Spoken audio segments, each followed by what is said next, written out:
¿Cuántos se están preguntando y cómo vamos a predicar y aplicar 204 versículos a nuestras vidas un día domingo en la mañana?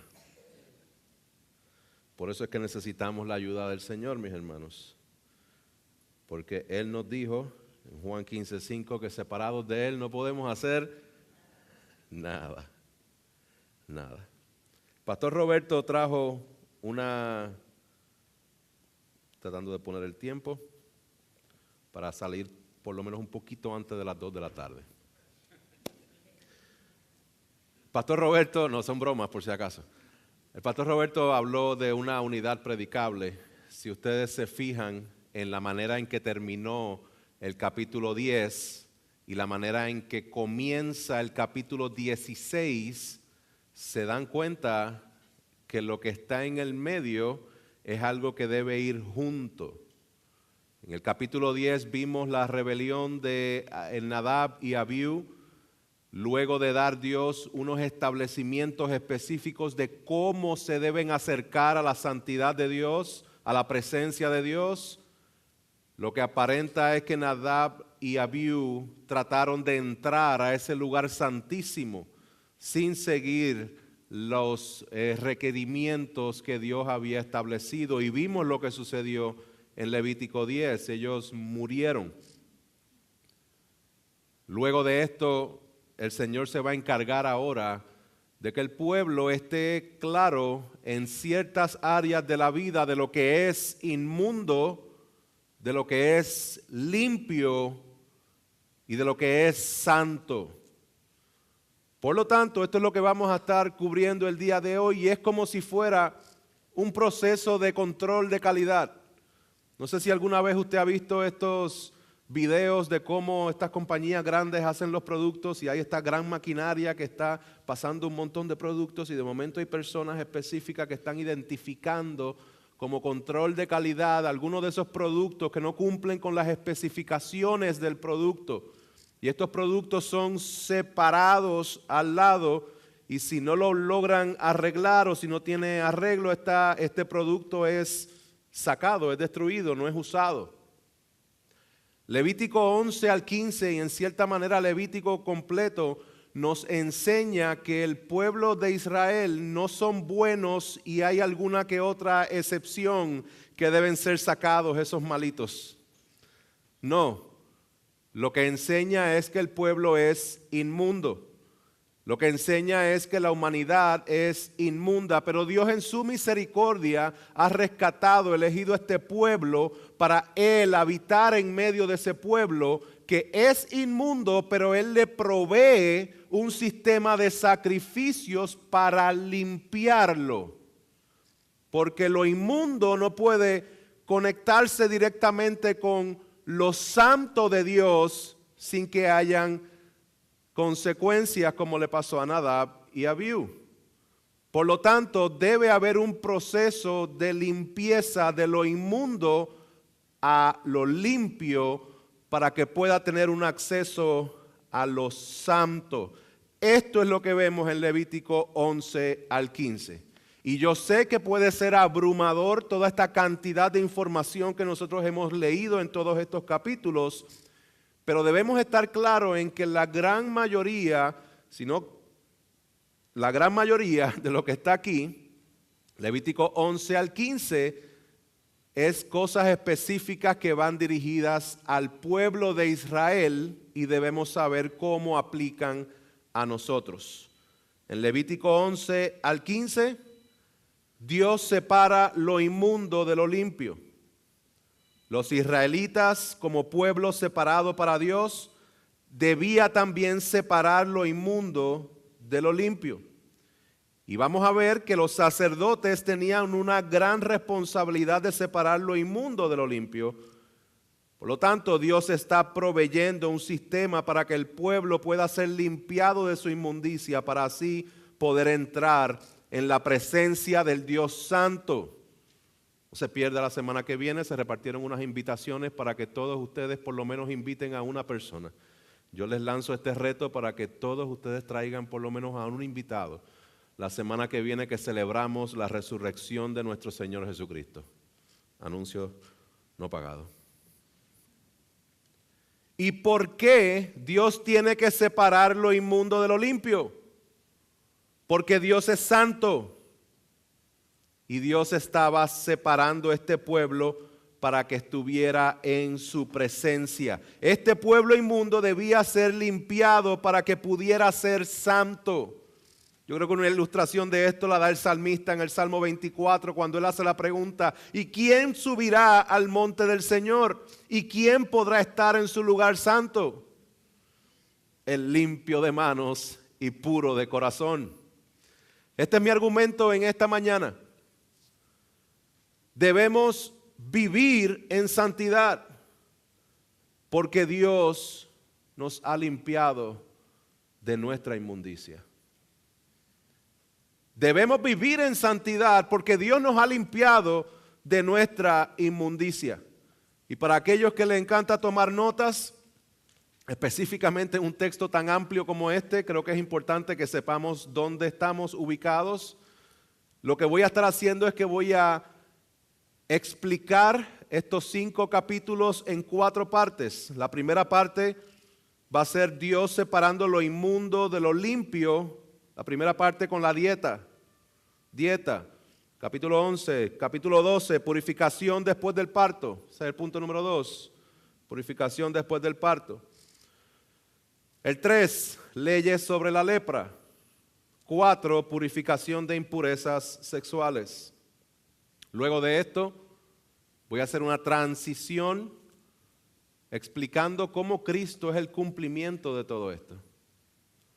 Para luego explicar en 2 partes de que estas 4 cosas, la dieta, la purificación del parto, la lepra, las impurezas, estas 4 cosas se dividen en 2 que vienen de afuera hacia adentro y 2 que están desde adentro hacia afuera.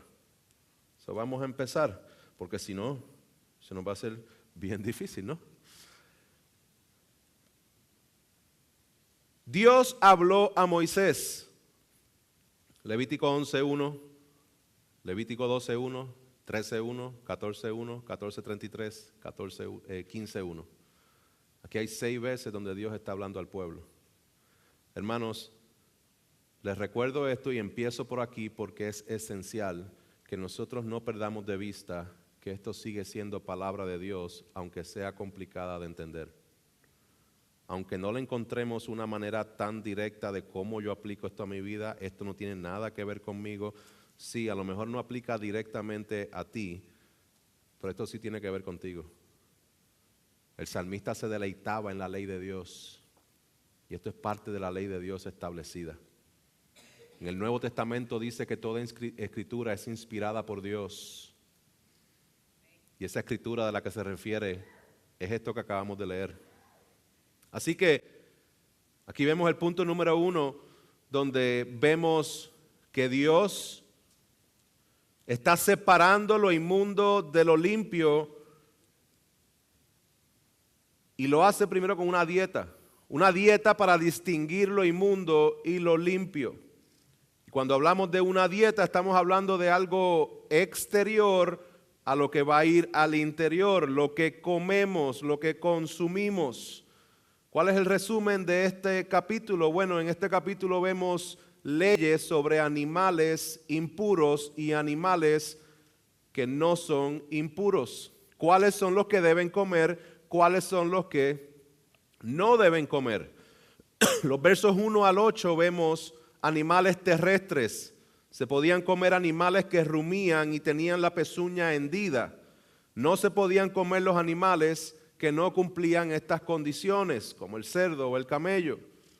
¿Qué significa eso? Animales que rumían. Rumían básicamente es una forma en que tenían su sistema digestivo.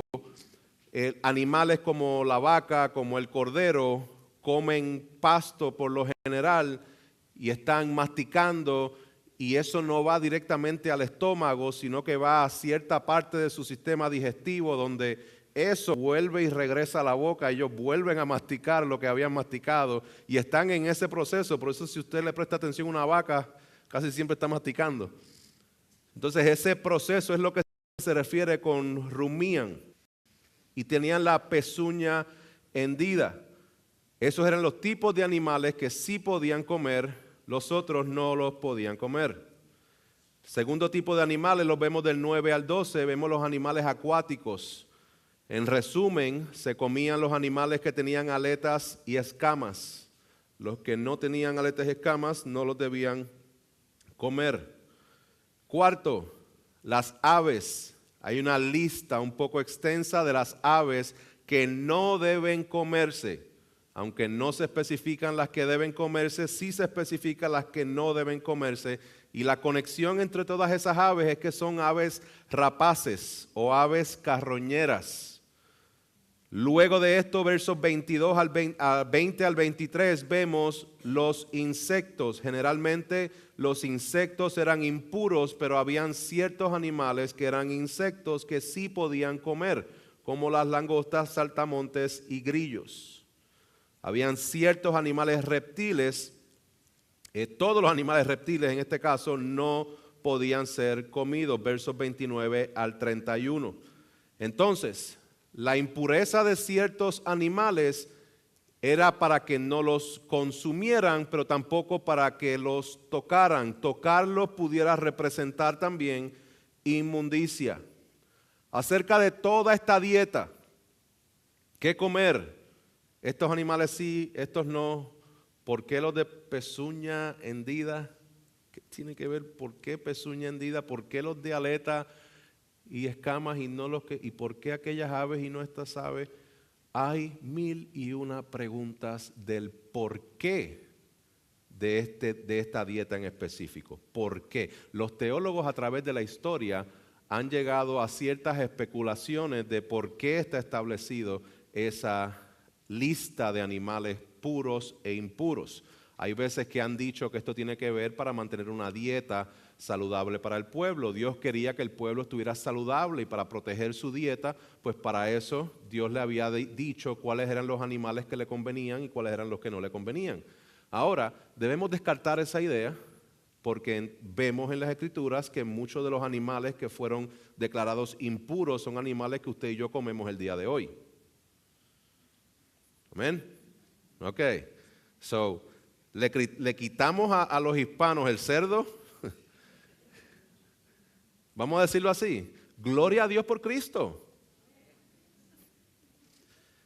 Bueno, entonces, hay muchas cosas que no se explican en el texto del por qué ese tipo de animales, lo cual esta lista tan detallada nos muestra que debemos confiar en que lo que Dios está estableciendo es lo que necesitamos saber y obedecer.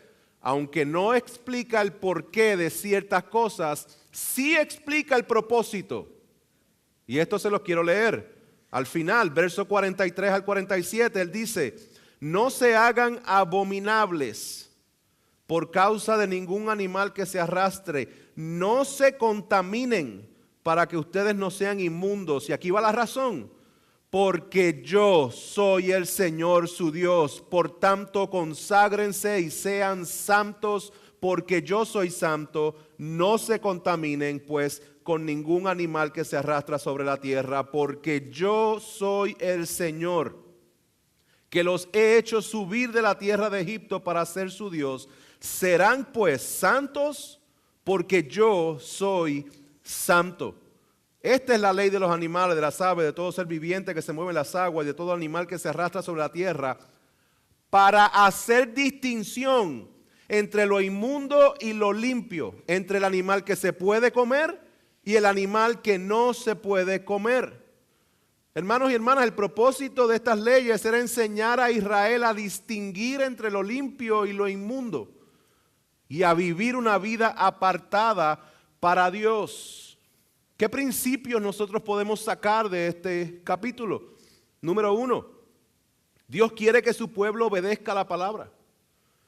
Dios quiere que su pueblo obedezca su palabra, aunque no satisfagan las explicaciones. aunque no nos haga sentido en ciertas áreas. Hermanos, cuando nosotros no entendemos algo de parte de Dios, cuando entendemos el propósito que Él quiere que seamos santos porque Él es Dios, entonces nosotros vamos a tener que darnos cuenta que cuando estamos en desacuerdo con Dios, estamos en un gran desnivel.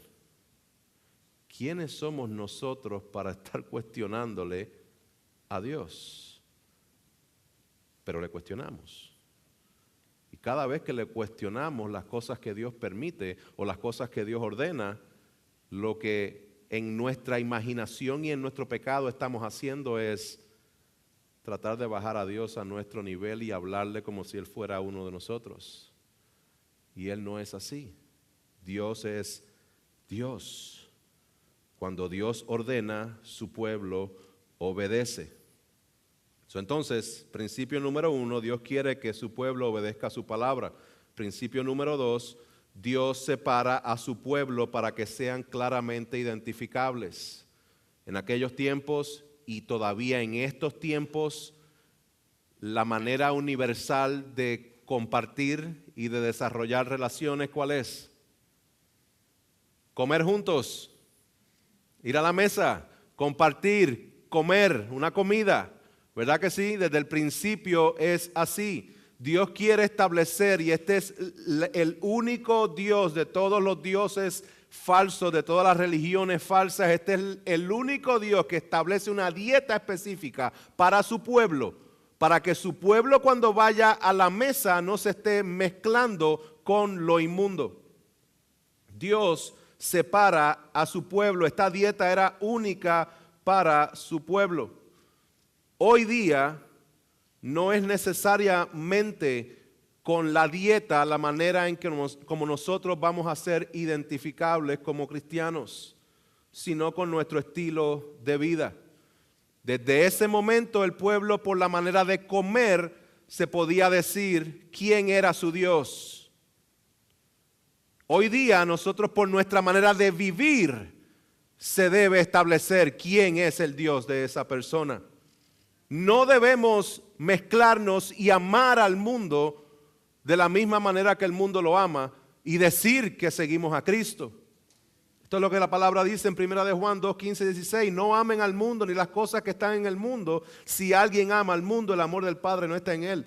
Porque todo lo que hay en el mundo, la pasión de la carne, la pasión de los ojos, la arrogancia de la vida, no proviene del Padre sino del mundo. El mundo pasa y también sus pasiones, pero el que hace la voluntad de Dios permanece para siempre. Dios quiere que su pueblo muestre su santidad. Él dice, yo soy santo, ustedes tienen que ser santos. Dios quiere que mostremos su santidad. Punto número 2, ahí vimos la dieta, capítulo 11. Creo que vamos más o menos bien. Punto número 2, purificación después del parto. En resumen, ¿qué es lo que estamos viendo aquí? La ley sobre la purificación de la mujer después del parto. Este capítulo contiene instrucciones dadas por Dios a Moisés sobre el ritual de purificación para una mujer que ha dado a luz. El proceso incluía un proceso de purificación de 7 días si era niño y un proceso de estar en espera también purificándose por 33 días adicionales por un total de 40 días. De ahí que sale el término de la cuarentena. Cuando nosotros vemos la siguiente parte, vemos que hay una diferencia si el parto es de un varón o de una niña. Si es de una niña, el tiempo de purificación se duplica. En vez de 80 van a ser, en vez de 40 van a ser 80. ¿Significa esto que las niñas son más inmundas que los niños? No, necesariamente no. No estamos hablando de eso. La razón específica, vamos a volver atrás a la dieta, razones específicas no son explicadas en el texto. ¿Okay? Lo que sí nosotros podemos ver es que claramente hay una situación que ocurre después del día 7 con los niños. y es que al día octavo los niños debían ser llevados a ser circuncidados para la validación del pacto que Dios había hecho con su pueblo. Entonces, vemos el nacimiento de niños, nacimiento de niñas, y vemos que el parto y este proceso conllevaba inmundicia. La mujer era inmunda por este proceso. Entonces, ¿podemos decir que tener niños es pecado?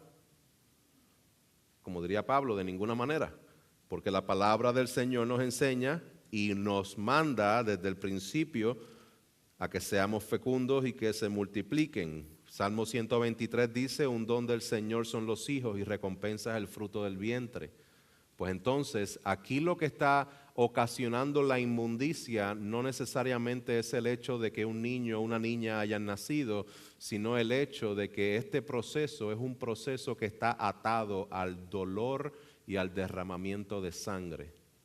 La manera de los pueblos paganos de hacer, ¿qué está haciendo Dios? Separando lo inmundo de lo limpio. Entonces, la manera en que los pueblos paganos ofrecían sacrificios a sus dioses falsos tenía que ver con dolor, sufrimiento y derramamiento de sangre, no de animales, sino de personas. Dios establece un ritual específico donde el derramamiento de sangre es de animales en sustitución de las personas. Dios es un Dios misericordioso. Y debido a esta conexión del parto con el sufrimiento, con el derramamiento de sangre, hay cierta conexión directa con el pecado. ¿Dónde vemos esto? Lo vemos en Génesis, capítulo 3, verso 16, donde después de la caída Dios le dijo a la mujer, en gran manera multiplicaré tu dolor en el parto, con dolor darás a luz los hijos. Vemos que el nacimiento o el parto de la mujer fue afectado por el pecado directamente. Aquí lo que Dios está haciendo es separando toda conexión con el pecado, toda conexión con la sangre que representa muerte. Dios es un Dios de vida, no es un Dios de muerte. Amén. ¿Qué principios nosotros vemos aquí? Que el parto de una mujer no era una inmundicia moral, era una inmundicia ceremonial. Tener hijos es una bendición. Punto número 3, leyes sobre la lepra. Leyes sobre la lepra. Si se dieron cuenta, la dieta es lo que consumimos de afuera hacia adentro. El parto, el bebé que está de adentro y sale hacia afuera. Ahora vamos a la lepra, algo que se manifiesta de afuera y empieza a afectar por dentro. ¿Qué es lo que vemos aquí? Instrucciones dadas a los sacerdotes para diagnosticar enfermedades de la piel, principalmente la lepra, y aislar a las personas afectadas. Vemos infecciones de la piel, lepra y el moho en el caso específico de las casas. ¿Qué es lo que vemos en estos primeros versos en el capítulo 13? Vemos 7 situaciones. En el verso 2 dice, hay una situación donde eran casos de la piel, que la piel estaba hinchada o con erupción. En la segunda situación tiene que ver con cuando había ya una infección desarrollada en la persona. Verso 9. Verso 18 vemos la tercera situación, cuando hay una úlcera en la piel. Verso 24, cuarta situación que tiene que ver con quemaduras en la piel. Quinta situación, tiene que ver con hombres y mujeres teniendo una infección en su cabeza o en la barbilla. Sexta situación tiene que ver con manchas lustrosas blancas en el cuerpo. Y séptima situación tenía que ver con los calvos. Verso 40 dice, si un hombre pierde el pelo de la cabeza, es calvo, pero limpio.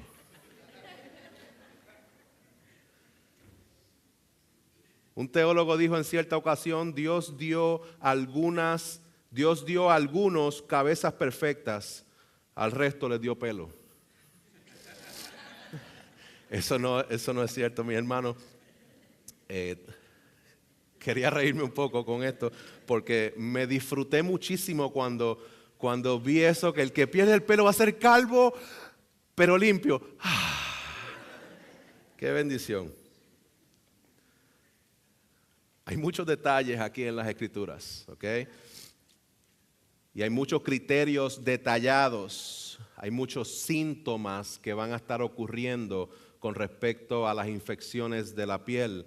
En algunos casos la persona debía ser aislada por 7 días o por 7 días adicionales. Si se confirmaba que esa infección realmente se convertía o se diagnosticaba como una lepra, la persona debía ser sacada del campamento. No solamente la persona, sino la ropa que usaba debía ser sacada. Y una vez se confirmaba, miren lo que sucedía con la persona que era diagnosticada con lepra. Dice la palabra en el 13, 45, 46, en cuanto al leproso que tenga la infección, sus vestidos estarán rasgados, el cabello de su cabeza estará descubierto, se cubrirá el bozo y gritará, inmundo, inmundo.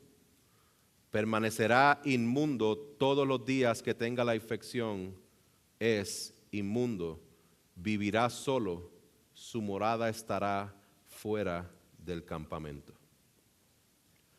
A veces leemos este tipo de cosas y decimos, wow, ¿por qué Dios es tan fuerte? Cada vez que pensamos eso, estamos distanciándonos de la realidad de la santidad de Dios y de nuestro pecado.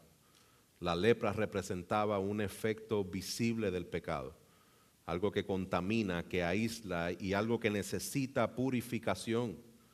Los sacerdotes actuaban como inspectores de pureza, no necesariamente como médicos, porque ellos no estaban para brindar sanidad. Inclusive ellos simplemente evaluaban, decían, vete 7 días, y si se sanaba a la persona era porque Dios intervenía en sus vidas y regresaba.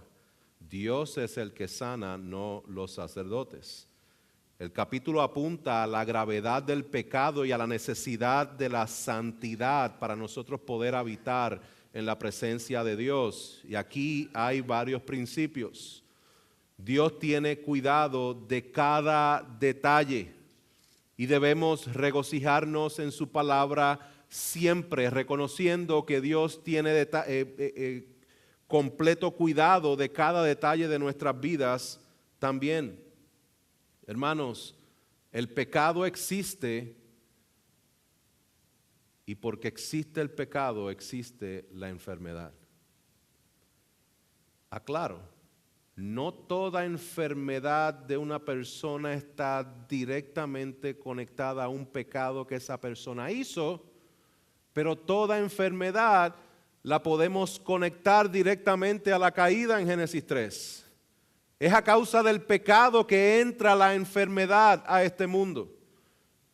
Y siempre de alguna manera u otra podremos hacer esa conexión de que la enfermedad existe porque el pecado existe. El pecado nos separa de Dios. Y esta enfermedad en particular es una enfermedad que empieza de una manera en que nadie la ve, pero luego empieza a regarse, de manera que empieza a atacar el cuerpo completo y te ataca el sistema nervioso al punto que ya no sientes ni el dolor ni la manera en que te está comiendo el cuerpo. Es una ilustración del pecado. Hermanos, si nosotros vemos casos como estos y nos ofende y se nos hace difícil, nosotros tenemos que entender que la Biblia no está en error. Lo que está en error es nuestra sensibilidad a la palabra de Dios, a su santidad y a nuestro pecado. En resumen, Levítico 13 nos enseña que Dios se preocupa por la pureza externa e interna. Pero también hay purificación de lo contaminado, y esto lo vemos en las personas y en las casas en el capítulo 14. Capítulo 14 vemos que hay purificación del leproso sanado, los primeros 32 versículos. Esto existe en 3 etapas, pero también vemos que al final hay purificación de las casas contaminadas. Propósito de todo esto es que Levítico 13 y 14 nos enseña que Dios está moviendo a su pueblo de la inmundicia a la limpieza. Y esto involucra un sacerdote en cada paso. Dios usa a su pueblo para asistir en el proceso de limpieza del pecado, así como Él usa hoy día su palabra, la iglesia y la confesión. Continuamos, capítulo 15, punto 4. Aquí están las impurezas sexuales, impurezas físicas. Esto es un tema completamente complicado, tema difícil. ¿Qué es lo que está hablando? De la impureza sexual del hombre, la impureza de la mujer, tiene que ver con la eyaculación o soltar semen, tiene que ver con la menstruación de la mujer, y todo esto que está saliendo, lo que se asocia es el cuerpo de la persona tiene vida, todo lo que sale del cuerpo es algo que no tiene vida. Y estos fluidos, estos flujos son en representación y conexión con la muerte, y por eso es que hay inmundicia y debe haber purificación. Ese es el resumen. El resumen, para que empecemos a conectar todas las cosas, vemos lo que es la dieta, vemos lo que es el parto de la mujer, vemos lo que es la lepra y vemos lo que son los fluidos o las impurezas sexuales. Muchas de estas cosas no van a ser pecado en sí, pero sí tienen conexión con el pecado, lo cual trae inmundicia. ¿Qué Dios está haciendo? Dios le está diciendo al pueblo, vivan en santidad porque yo soy santo. Dios provee la manera en que el pueblo pueda ser limpio de estas impurezas y que puedan vivir en santidad. Les recuerdo, y aquí pasamos a la transición, cómo Cristo cumple esto. ¿Cómo Cristo cumple esto? Leo de nuevo, 11:45, dice, porque yo soy el Señor que los he hecho subir de la tierra de Egipto para ser su Dios. Serán pues santos porque yo soy santo. Dios está dando todas estas leyes porque Dios quiere que su pueblo muestre su santidad. Veamos la secuencia del texto que le acabo de decir. Dice, porque yo soy el Señor. Dios es Dios. Él es el que determina todas las cosas. ¿Y qué determinó Él hacer con este pueblo? Él dice, los he hecho subir de la tierra de Egipto. Dios es el que los liberta en victoria. Este pueblo, el cual Dios liberta, lo liberta con el propósito de que Él va a ser su Dios. Dios los está haciendo suyos. Quiero que vean el orden de la secuencia de este verso, porque antes de que le dé los mandatos de todas estas cosas que tienen que hacer, Él les está diciendo, yo soy Dios y yo los he liberado y yo voy a ser su Dios. Todo eso va primero, antes de poder ellos hacer cualquier tipo de cosa que les permita acercarse a Dios. Por eso es que dice, serán santos porque yo soy santo.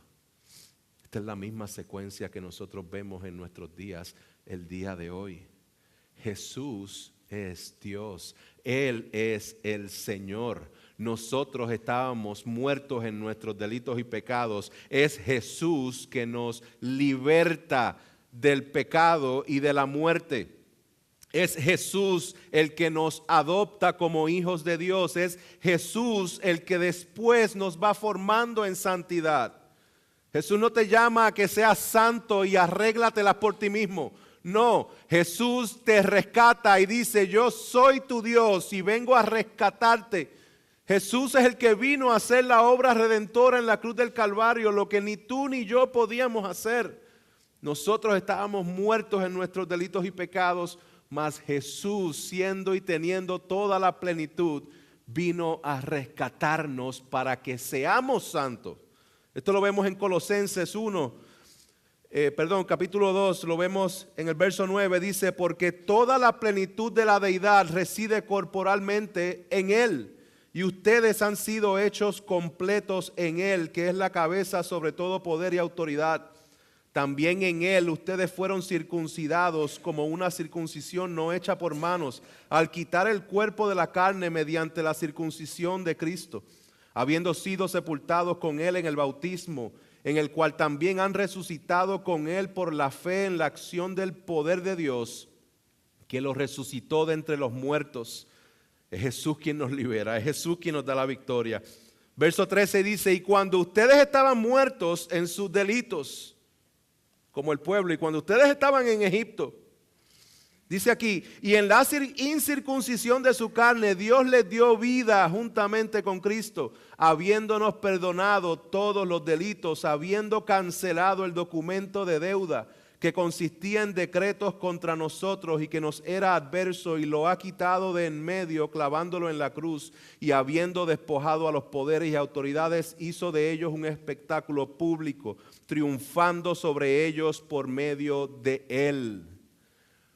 Por tanto, escuchen el por tanto, que nadie se constituya en juez de ustedes con respecto a comida o bebida, la dieta, o en cuanto a día de fiesta, o luna nueva, o día de reposo, cosas que solo son sombra de lo que ha de venir, pero el cuerpo pertenece a Cristo. Esa dieta, esa purificación después del parto, ese proceso de limpieza, purificación de lepra, ese proceso de limpiar la casa, ese proceso de purificar las impurezas, la palabra nos está diciendo todo eso era sombra de lo que Cristo vino a cumplir. Cristo provee la redención. Éramos inmundos. Efesios 2:1 dice, Él nos dio vida cuando estábamos muertos en nuestros delitos y pecados. Y no solamente eso, sino que nos limpia. Jesús provee la purificación. Primera de Juan 1:9 dice, si confesamos nuestros pecados, y Él es fiel y justo para perdonarnos los pecados y para limpiarnos de inmundo para pasar a limpios por medio de Jesús. ¿Cómo nosotros podemos probar esto? Bueno, lo podemos probar por la palabra, porque en Marcos capítulo 7, verso 18-19 dice Jesús, ¿no comprenden que todo lo que de afuera entra al hombre no lo puede contaminar? Porque no entra en su corazón, sino en el estómago y se elimina. Jesús declaró así limpio todos los alimentos. Vemos la historia de Pedro en Hechos capítulo 10, verso 15, donde dice de nuevo, por segunda vez llegó a él una voz que dijo, lo que Dios ha limpiado no lo llames tú impuro. Nosotros no estamos conectados a seguir esa dieta para nosotros entonces ser purificados. Dios nos ha purificado por medio de su Hijo Jesucristo. Jesús es el que purifica al impuro. ¿Se acuerdan de la historia en Marcos capítulo 5 donde viene esta mujer con el flujo de sangre? En el flujo de sangre, habla mucho del flujo de sangre en Levítico 15, y esta persona no podía acercarse a otras personas, debía ser separada, mas sin embargo ella se acercó y tocó el borde del manto de Jesús. ¿Y qué sucedió? Fue sanada. Aquel que toca al que tiene una inmundicia se convierte en inmundo. Aquel que es inmundo, que viene a Jesús, se convierte en limpio. Esta es la bendición que viene Jesús a cumplir. ¿Y qué tal de la lepra? Qué interesante, que cuando alguien tenía la lepra, debía rasgar sus vestiduras, debía tener la cabeza y cabello descubierto y debía gritar. Debía gritar cuando se acercaba a personas y gritar, inmundo, soy inmundo. En otras palabras, no se me acerquen, soy inmundo. Y esa persona tenía que vivir sola fuera del campamento. Esto es lo que hace el pecado, esto es lo que hace la muerte espiritual. Mas, sin embargo, en cierta ocasión, un leproso vino rogando a Jesús y arrodillándose le dijo, si quieres, puedes limpiarme. Y movido a compasión, extendiendo Jesús la mano lo tocó y le dijo, quiero, sé limpio. Al instante la lepra lo dejó y quedó limpio. Hermanos, esta lepra es símbolo del pecado, algo que puede comenzar de manera bien sutil, pero como una bola de nieve va creciendo y creciendo y creciendo hasta que pierdes el control y su propósito es destrucción. La lepra atacaba el sistema nervioso. El pecado te ataca y destruye tu conciencia, donde ya no te das ni cuenta de que estás pecando. Había momentos en que la lepra ya no podía ser ocultada y era evidente para todos que la persona estaba enferma. Igual con el pecado, podrían haber pecados ocultos, pero eventualmente van a salir a la luz.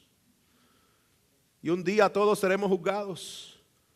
Como dice Pablo a los romanos, porque todos compareceremos ante el tribunal de Dios, de modo que cada uno de nosotros dará a Dios cuenta de sí mismo. Seguimos jugando con el pecado. Hermanos, préstenme atención. Yo sé que llevamos mucho rato, leímos muchos versos, pero esto es importante. Es importante que nosotros entendamos la magnitud de la santidad de Dios y la magnitud de nuestro pecado y lo que nosotros merecemos por nosotros aferrarnos a un pecado, al tiempo que la oferta de salvación está para ti, para que vengas a Él. Él estaba impuro, él estaba imposible de acercarse, mas sin embargo vino a Jesús y Jesús le dijo, yo quiero limpiarte. Jesús quiere limpiarte. Pero mientras sigas aferrado al pecado pensando que hay mucha gente que no lo sabe y que eso es algo tuyo, te va a seguir carcomiendo, te va a seguir destruyendo. Arrepiéntete de tu pecado sabiendo que tienes la seguridad que Cristo quiere limpiarte. Él quiere salvarte. ¿Y para qué quiere salvarte y para qué quiere limpiarte? Para que reflejes la santidad de Dios en tu vida. Haya pues en vosotros este sentir que hubo también en Cristo Jesús. Hermanos y hermanas, debemos vivir en santidad porque Cristo nos ha limpiado de la inmundicia. Permíteme traer algunos puntos de aplicación específica. Se dieron cuenta que hay 4 áreas. La del capítulo 11, que es la dieta, capítulo 13 y 14, que es la lepra, es algo externo que viene hacia adentro, algo inmundo que hace la cosa inmunda. Hay que separar lo inmundo de lo limpio. Con respecto a la dieta, no solamente quiero hablar de comida, quiero hablar lo que consumimos. Lo que consumimos. ¿Qué es lo que estás consumiendo? ¿Qué es lo que estás viendo? ¿Qué es lo que estás escuchando? ¿Qué es lo que estás consumiendo en tu vida? La palabra del Señor nos manda a que nosotros separemos lo inmundo de lo limpio. Hay programas de televisión que realmente debes considerar seriamente dejar de ver, porque lo que te está alimentando y lo que está entrando a tus ojos y lo que está entrando a tus oídos no es nada que te esté purificando, no es nada que esté dando gloria a Dios, no es nada que te esté ayudando a ser santo. Muchas veces la manera en la cual nosotros estamos tan metidos en el teléfono y en la social media y en la televisión y en el Netflix y todo este tipo de cosas nos va quitando nuestra capacidad de retención. Por eso es que muchas veces se nos hace difícil escuchar un sermón. Por eso es que a veces se nos hace difícil leer un capítulo completo de las Escrituras, porque nos hemos acostumbrado. Yo les exhorto a que usted haga un ayuno de social media. No es algo mandatorio, pero es algo altamente recomendado, donde usted pueda desconectarse de todos estos patrones que empiezan a formarse en su vida y usted ni cuenta se da, pero esos patrones le afectan la manera en que usted recibe la palabra del Señor. Dios nos ha separado para sí cuando nosotros venimos a fe en Cristo. Y siempre debe haber una separación clara para aquel que se llame cristiano del que no lo es. Hermanos, si usted es cristiano, usted debe vivir separado para Cristo. Recordemos lo siguiente: el pecado representa esa lepra. La lepra del leproso debía ser comunicada, gritada: inmundo, inmundo. De la misma forma pasa con el pecado. Si no te arrepientes de tu pecado y si sigues jugando con ciertos pecados, eventualmente el pecado va a gritar en tu estilo de vida que eres inmundo, inmundo.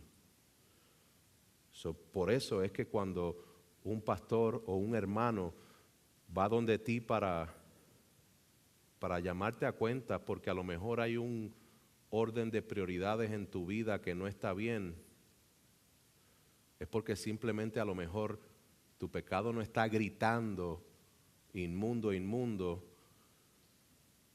pero lo está susurrando.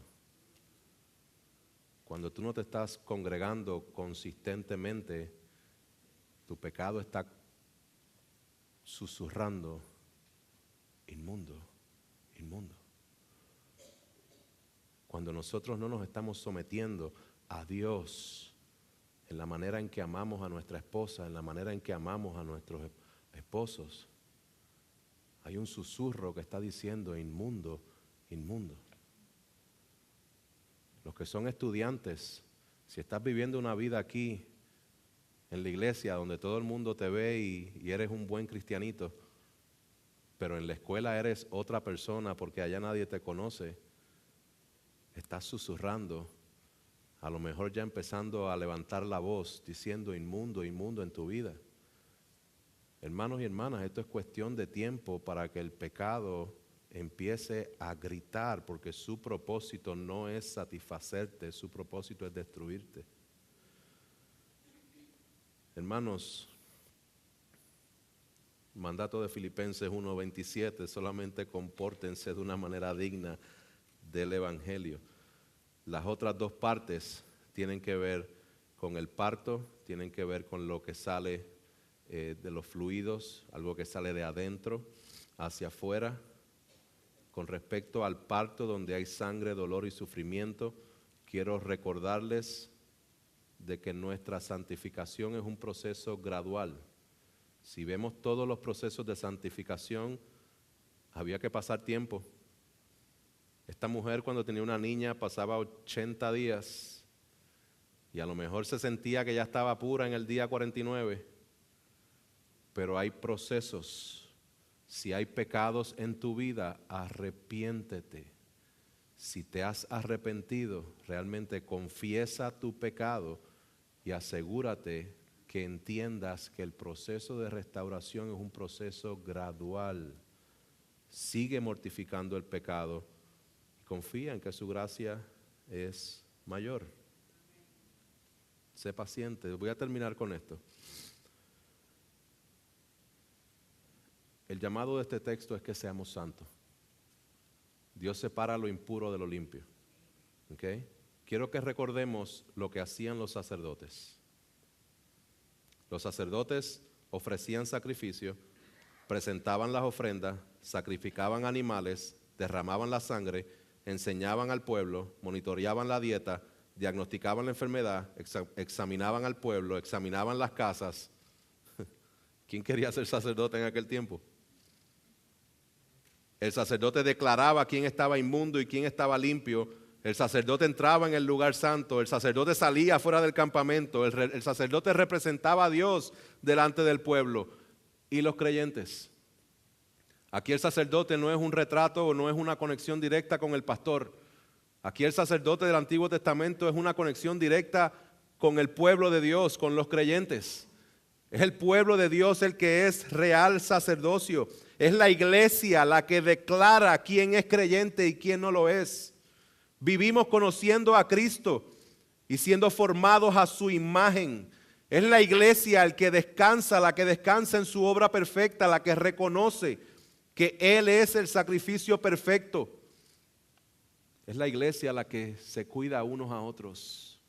Es la iglesia la que se está examinando unos a otros para identificar estas áreas de pecado, para restaurarnos unos a otros, para amarnos unos a otros, para servirnos unos a otros. Es la iglesia la que lleva ese papel de acción de la santidad.